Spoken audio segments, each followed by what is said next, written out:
Government's earnest efforts to bring down prices of essential items of survival has paid off substantially.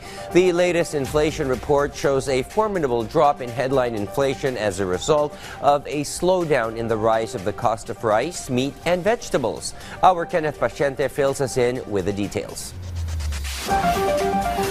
President Ferdinand R. Marcos Jr. celebrates the recorded decrease in inflation this August, which dropped to 3.3% from 4.4% in July.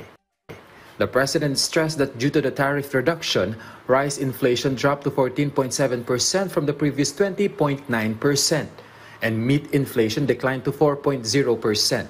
Towards this end, the chief executive asserted that the government will further expand the Kadiwa ng Pangulo program to other parts of the country to ensure affordability of basic needs and essential items. It will also ensure a sufficient supply of pork following the rollout of the vaccination against ASF, which will also help stave off a price increase on pork. The chief executive also highlighted the government's efforts to lower gasoline prices. He said these are the steps taken by the administration so every Filipino can experience the change under the Bagong Pilipinas movement of the Marcos Jr. administration. However, the president assured the work will continue to ensure the progress and development of the country to raise the quality of life of each and every Filipino. Meanwhile, the Department of Agriculture is confident that rice prices will continue to slide in the coming months following the latest recorded slowdown in rice inflation by the PSA.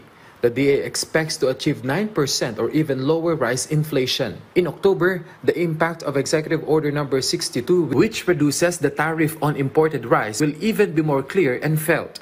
Single digit, maganda yan. Makita natin noong panahon ng after RTL, after a year, ang laki ng naging stability ng inflation because of rice.